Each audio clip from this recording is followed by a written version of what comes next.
So tomorrow's quiz, there should be no reason why everyone doesn't get an A. It's going to be pretty straightforward. Can you find the mean, median, and mode? Okay, so any outliers here? Are there any freaky values here?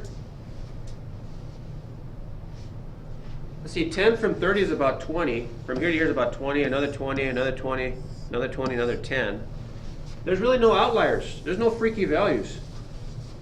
So for part A, there's no outliers. Okay? No outliers. There's no freakish values. If the data had something like this, phone awake, guy? If it had like say 150, how about like that? Then 150 would be the outlier. Well, it doesn't. All the data seems to be kind of not that far from each other, so we're good. Okay? So part A is done. Part B. Hernandez, this was your question, I think. X bar. X bar means the mean. So Gaia, what do I do to find the X bar? Do you remember? You are over. And then what? Then you divide it by the amount of factors. Divide by how much again? The amount of numbers. Right, the amount of numbers. You see that, Hernandez? So I'm going to add them all up, divide by how many there are. There's 6 numbers. So let me go 10 plus 30 plus 50 plus 70 plus 80 plus 90. I'm going to divide by 6. Anybody get an answer for me? Yeah. Hit it, Martinez. 55. Sounds good to me. The mean is 55. That's a measure of center. Look at that's 55. If I look at the data, look at 55 is like right in between. That's just about right. That's the average. Talk to me. You always divide by 6? You always divide by how many data values there are. Is a question. What are data values? The individual data pieces. So 10. That's a data value. Data value. Data. I didn't. So on this example, to answer your question, I didn't really specify what this data is about. This could have been the heights of rats or something. I don't know. One was 10 inches high or 30 inches high. Imagine a rat 30 inches high. Yikes. Let's go centimeters then. But to answer your question, it's just the individual data values. Okay? And data can be about anything. Rocking and rolling. So there's B. We're done with B. 55. Thank you, Martinez. Median. Let's make sure they're in order from least to greatest. You're going to see this on tomorrow's quiz. Right, Cruz? So the cool thing is they're already in order from least to greatest. Nice. Okay. So let's shave off the smallest and the highest. The smallest and the highest. There is no middle number, so what I'm going to do is find the mean between those two. What's the exact middle number between 50 and 70? So I'm going to add them up and divide by 2 this time. So let me come over here. Capital M, then the median, the exact middle number, is going to be 50 plus 70 divided by 2. When there's no exact middle number, you have to take the 2 middle numbers, add them up, and divide by 2. Cool. So 50 plus 70 on my calculator. There we go. 50 plus 70 divided by 2. 60.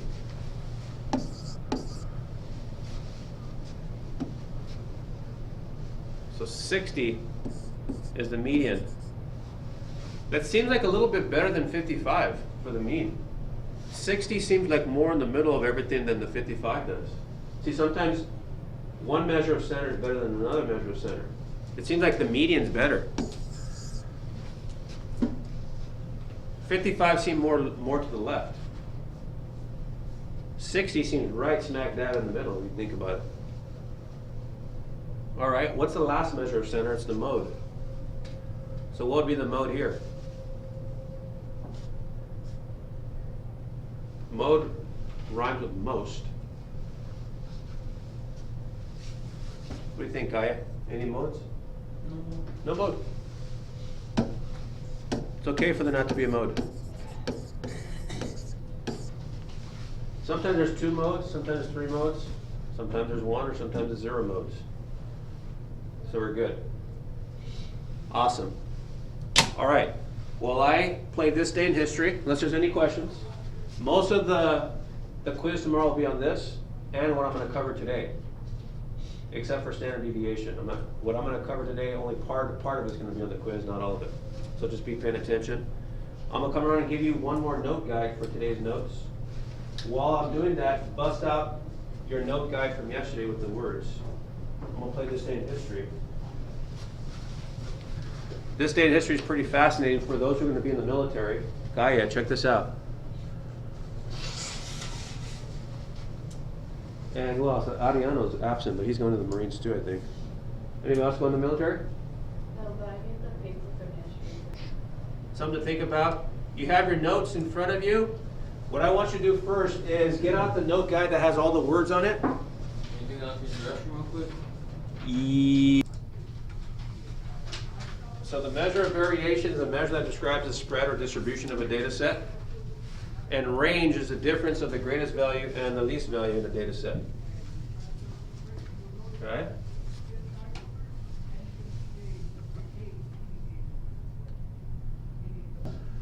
So the mean, the median, the mode are ways of measuring the center of the data. You give me some data, you and I know how to find the center of the data. But now we want to talk about how do we measure how spread out the data is. When scientists look at data, let's say the eating habits of rats, or let's say the height of men, or let's say the whatever it is. When a scientist looks at data, they want to know the center of the data and how spread out the data is. When I say variation, that means, I say change in Spanish. Change? To change. Like cambiar? Cambiar, that means to change your clothes. But when something changes, like up or down, Un cambio. it starts with a V.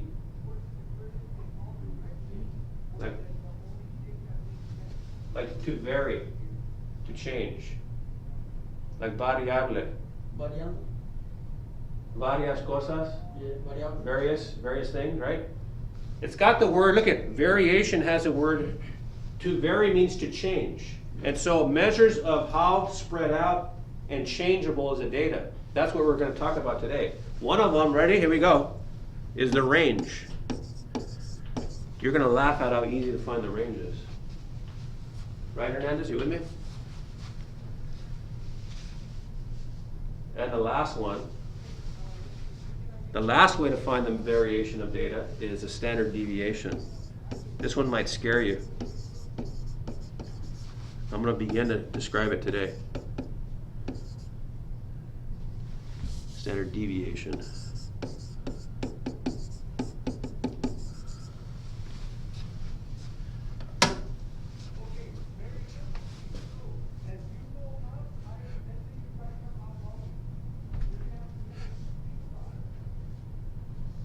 So far, so good. All right, so everyone has their note guide in front of them. Let's just do a couple examples and we're done. Example 1. Find the range of the data. Find the range of the data. And the data I'm going to use is going to be the data we just did on warm-up. Let me find that data. Here we are. 10, 30, 56. Okay, let's do that here.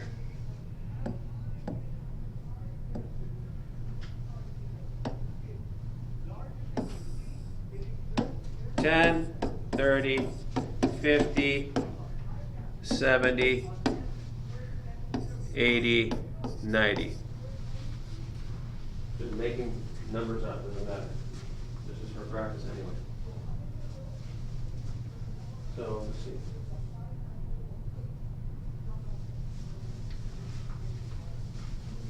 This is on this page here.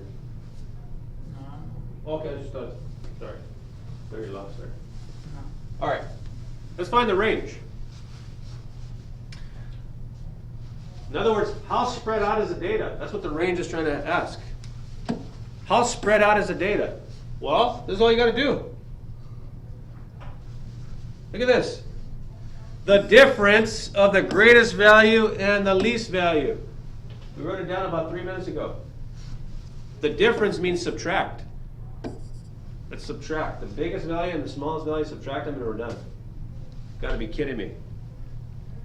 One way, Robus, watch this. So the range then, I'll put R equals, the biggest value is 90. The smallest value is 10. So the range then, the range of this data is going to be 80. Biggest minus the smallest, that tells me how spread out the data is, the range of the data. That's what a scientist wants to know. They don't not only want to know the center, they want to know the range. Moving right along. That was easy.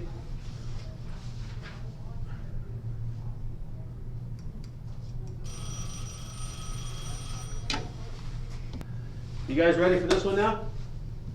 Last example. We're only doing 2 examples and we're done. I told you it's going to be easy. But this next example may cause some of you to cry. Cry to mommy. Because it's going to look a lot harder than it actually is. Tomorrow's quiz, Cruz, Martinez, tomorrow's quiz will have a range in it. But tomorrow's quiz is not going to have what I'm about to get into right now.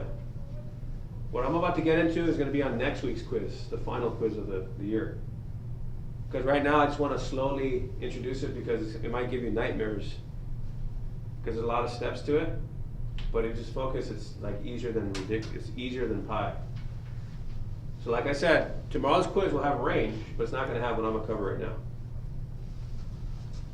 Here we go. Put your seatbelt on. Find the standard deviation.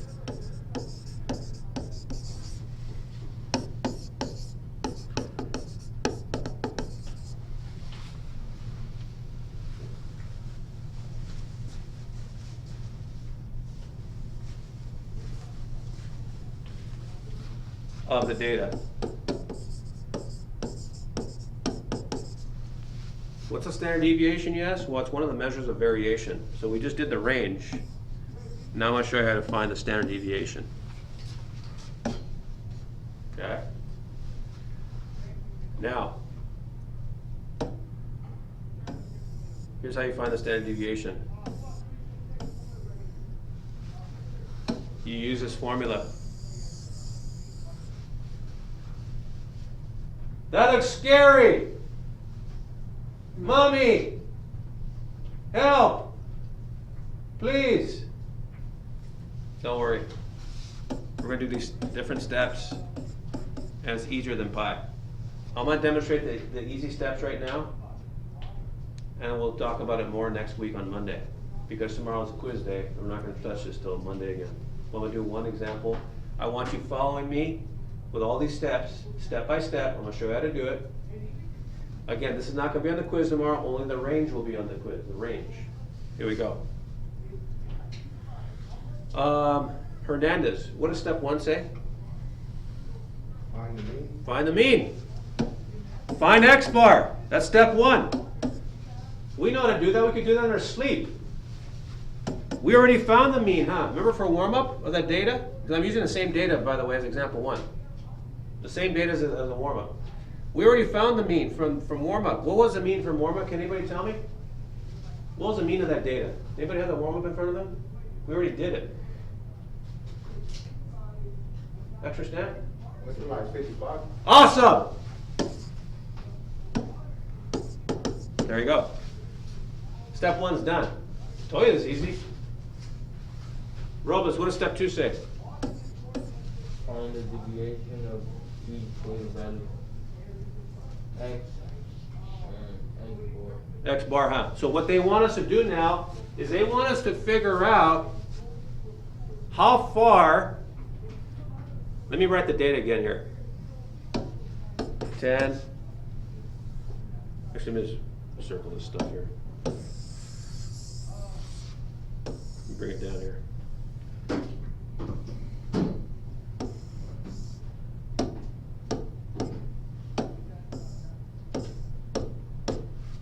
That is jacked up, huh?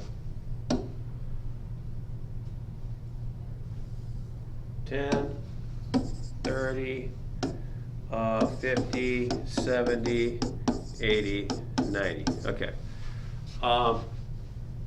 What Robles just read is they want us to figure out how far is each one of these data values, there's 6 of them, how far is each one away from the center?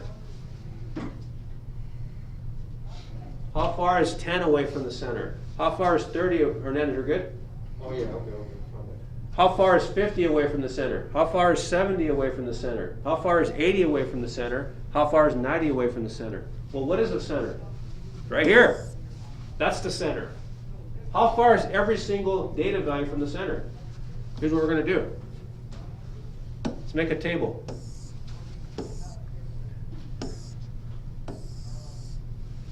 Go and take up a good amount of your paper now. Make 1, 2, 3.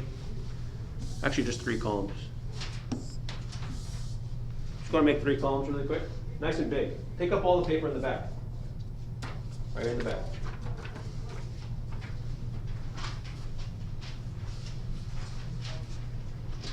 Put data.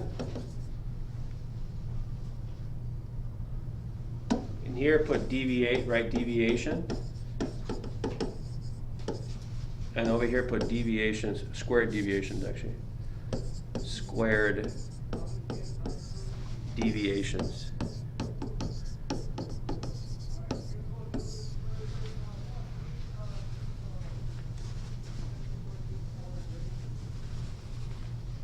On the first column, let's put our data.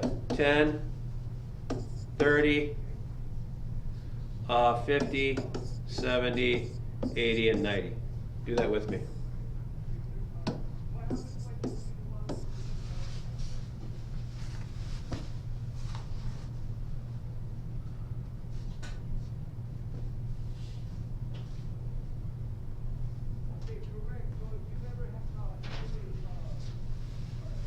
All right.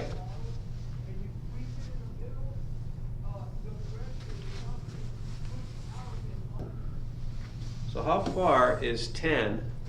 Okay, here's 10. How far is that away from the center?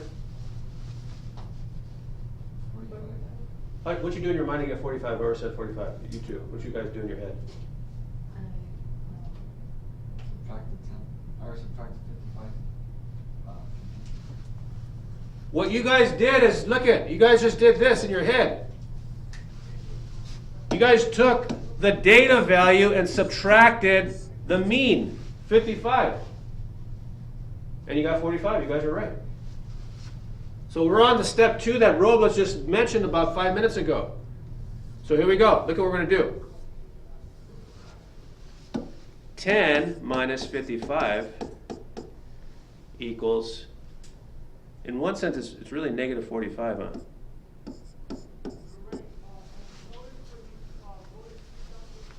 Right? Because minus 55 is the same as plus negative 55. So you subtract and take the sign of the bigger number, negative 45. In other words, it's 45 below the center. 10 is. What's 30 minus 55 rather? In other words, how far is 30 from the center? Well, that's going to be, let's see, plus negative 55, that's going to be a negative 15.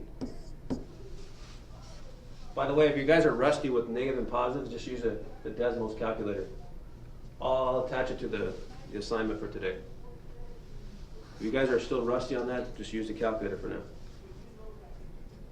So 30 is 15 units under the center. 10 is 45 units under the center. It's deviated. Deviate means to stray away from. How far is 50 from the center? 50 minus 55, that's 5 under the center, right? 70 minus 55. So 70 minus 55, I want to say is 15 over now. We're getting to positive territory. 80 minus 55.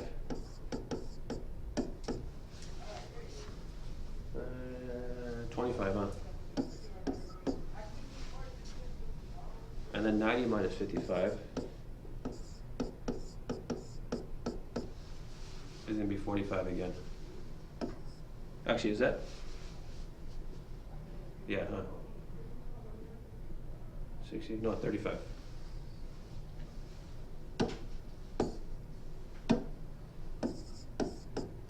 Rocking and rolling.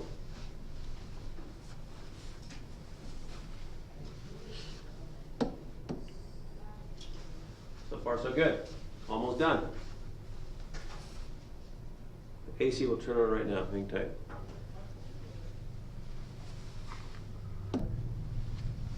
That is a deep sleeper. We're taking every deviation and squaring it. Beautifully said. Zaragoza Hernandez, you guys are awesome. All right, it's calculator time.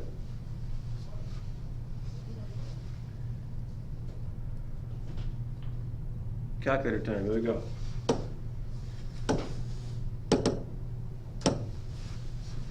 Negative 45 times a negative 45, so it's going to be a negative times a negative. What does that turn into? A negative times negative is always a what? Positive amount. So let me just go 45 times 45, watch. So I know it's going to be positive anyway, it doesn't matter. So it's going to be positive 2025. So far, so good. You're not writing this down, Kaya? Kaya's got this. It's all in the head. I'm just paying attention. I hear you. 15 times 15. Negative times negative is going to be 225. So all this is just really busy work. This is nothing high level thinking here. It's just following steps. Can you follow these steps? It's not crazy. You'll see what all this is going to result in right now. Put your seatbelt on. Okay, let's see. Negative 5 times negative 5. It's going to be positive. What's 5 times 5? 24. Thank you.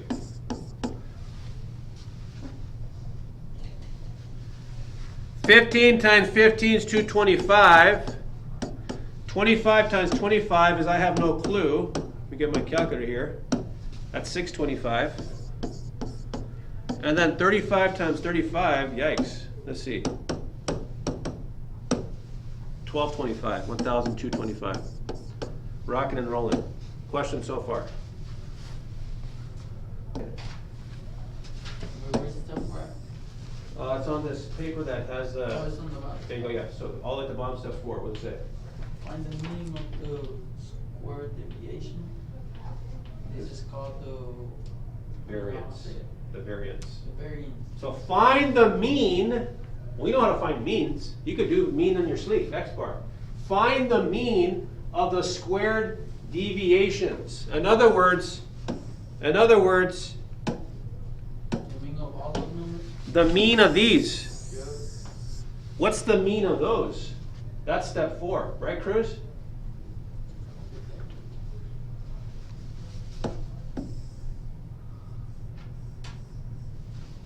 Look, if you want to do a shortcut, I'm just going to add all those puppies up on one screen and divide by 6 to get the mean of that. Watch. I'm going to use Desmos. I'll put this link up on C53. All right, here we go. Matter of fact, let me split my screen.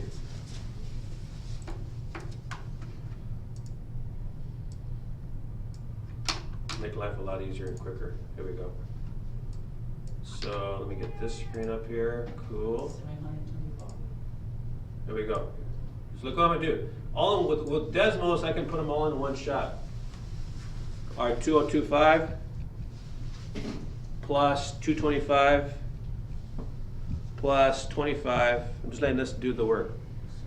Plus 225 plus 625 and then 1225. I'm gonna divide all that garbage. By 6. Right, but what I gotta do is I gotta divide all that. So let me put parentheses around it. So the calculator knows that it's gotta add those first. Look at now divide. See? That's a good move right there for you guys. It'll save a lot of time. Yeah. Divide by 6. There it is. There's step 4. Right in your face. Nice. Guy is on it. 725. So step 4, the mean of the, so step, I'll put 4 here. The mean of the squared deviations of these is going to be 725. This is called, go and write the word variance on your notes. That's the word variance. This is the variance there. It's a specific name. Write that down. Can you believe we're on the last step now? You woke up just in time, Hernandez Jr. We're on step 5. Can you read it for me? There it is. 5 for me. Last step, and we're done.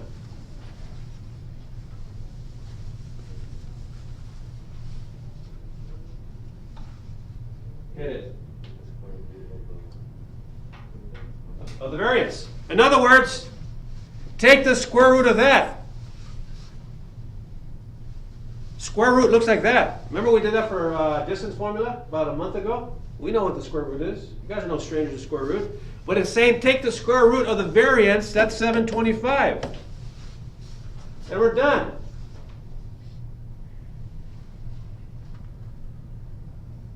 Let's do it. We got my calculator out.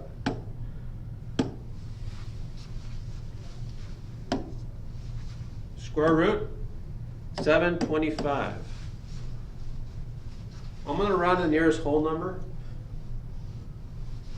So the 6 is in the whole numbers place, right?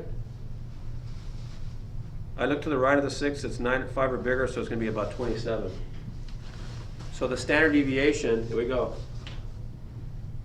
I'm going to use a Greek symbol, a Greek letter called sigma. Look at this. Yeah, go ahead, bye. Yeah, go ahead. 27. This is a Greek letter, kind of like pi. Remember about a month ago when we did pi? This is another Greek letter. We call this sigma. Thank you, Hernandez Jr. Sigma is always the variable that means standard deviation. It's even on your note guide. In other words, it's right up here on that nasty formula. Where's that thing? Look at it, it's right here on that note guide, sigma.